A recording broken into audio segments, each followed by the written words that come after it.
लिंकवरती क्लिक केलं ना तुम्हाला असं दिसणार. तर आता त्या निळ्या भागावरती क्लिक करायचं. तसं केलं की प्रोसेस चालू होते.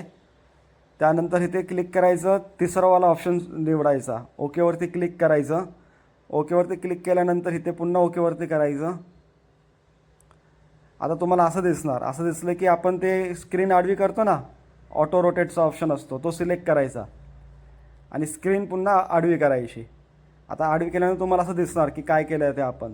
बघा आता तुम्हाला सगळे एक्सेप्ट करायचं. तुम्हाला लोकेशन, कॅमेराचं वगैरे परमिशन मागणार. कॅमेराची वगैरे परमिशन द्यायची, लोकेशनची परमिशन द्यायची. जर तुम्ही ती परमिशन दिली नाही तर मग ती पुढे प्रोसेस होणार नाही. आता या हिरव्या भागावरती क्लिक करायचं. ते तुम्ही एक्सेप्ट केलं तर ते पुढे जाणार.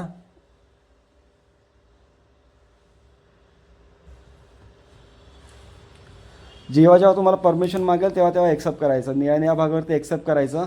आता हा पहिला स्टार्ट करायचा. इथे तुम्हाला आता छासीचा फोटो काढायचा आहे. स्टार्टवरती क्लिक करायचं. निळ्या भागावरती क्लिक केल्यानंतर छासीचा एकदम छासी साफ करायची आणि त्याचा फोटो घ्यायचा. ठीक आहे. फोटो नीट क्लिअर आला पाहिजे. आता हिरव्या भागावरती क्लिक केला की फोटो निघतो आहे. हिरव्या भागावरती क्लिक करायचा, फोटो काढायचा. आता काढल्यानंतर आता ओकेवरती पुन्हा क्लिक करायचं. स्टार्टवरती निळ्या भागावरती क्लिक केल्यानंतर तिथं तुम्हाला स्क्रीनमध्ये बघा गाडीचा फोटो दिसतो स्क्रीनच्या पाठीमागे. तसा पूर्ण गाडीचा फोटो आला पाहिजे. साईडचं वगैरे सर्व नीट क्लिअर दिसलं पाहिजे. टायर, काच, पूर्ण गाडी पूर्ण त्या फोटोमध्ये आली पाहिजे. आणि जसं दाखवलं आहे फोटोमध्ये तसा एक एक फोटो काढत जायचे. म्हणजे प्रत्येक भागाचा फोटो काढायचे. तसे तुम्हाला एक 7-8 फोटो काढायचे त्याच्यामध्ये. पहिला गाडीचा पुढच्या भागाचा काढायचा, नंतर ड्रायव्हरच्या साईडचा काढायचा, नंतर आडवा फोटो काढायचा, नंतर पाठी जाऊन पाठून पूर्ण फोटो काढायचा. त्यानंतर दुसऱ्या साईडचा तसेच फोटो काढायचे सगळे. काय जसं तुम्हाला इकडे पाठी बघा बॅकग्राऊंडमध्ये फोटो दिसतोय तसे सगळे फोटो काढून घ्यायचे व्यवस्थित. सर्व फोटो क्लिअर आले पाहिजे. पूर्णच्या पूर्ण गाडी त्या फोटोमध्ये आली पाहिजे. हे झाल्यानंतर आता आतमध्ये जायचं. गाडी आपली चालू असली पाहिजे. गाडी चालू झालेली असली ते त्यानंतर तुम्हाला ओडोमीटर दिसणार. म्हणजे आपली गाडी किती किलोमीटर चालली वगैरे त्याचा क्लिअर फोटो घ्यायचा.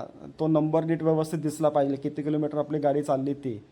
त्यानंतर आता काचेचा फोटो घ्यायचा. काचेचा पूर्ण फोटो आला पाहिजे. एकदम जरासा लांब जाऊन पूर्ण काचेचा क्लिअर फोटो आला पाहिजे. आता त्यानंतर पुढे जाऊन बोनेट ओपन करायचं आणि बोनेटचा फोटो घ्यायचा. बोनेटचा फोटो घेताना पण गाडी पूर्ण आली पाहिजे आणि ते बोनेट पण ओपन दिसलं पाहिजे. आतमधलं ते जे मशीन असते ती मशीन पूर्ण दिसली पाहिजे. हे झाल्यानंतर सगळे फोटो तुमचे सबमिट होणार. इंटरनेट तुमचं ऑन असलं पाहिजे. गाडी तुमची चालू असली पाहिजे. हे सगळे फोटो सबमिट झाल्यानंतर पुढे तुम्हाला OTP टाकण्याचं ऑप्शन येणार.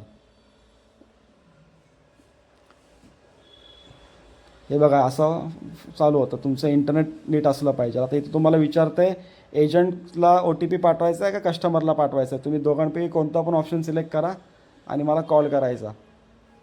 ठीक आहे. आता मी कस्टमर टाकलं आणि तिथं OTPवरती क्लिक केलं आहे.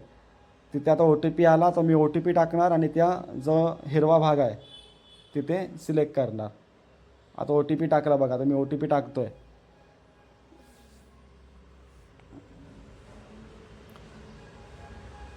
OTP टाकून जो हिरवा भाग आहे तिथे सिलेक्ट करणार.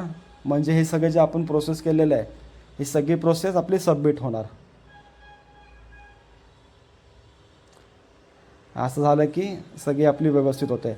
एक गोष्ट लक्षात ठेवायची, गाडी चालू असली पाहिजे, फोटो सगळे क्लिअर आले पाहिजे आणि पूर्ण गाडीचे फोटो आले पाहिजे आणि तुमचं इंटरनेट ऑन असलं पाहिजे.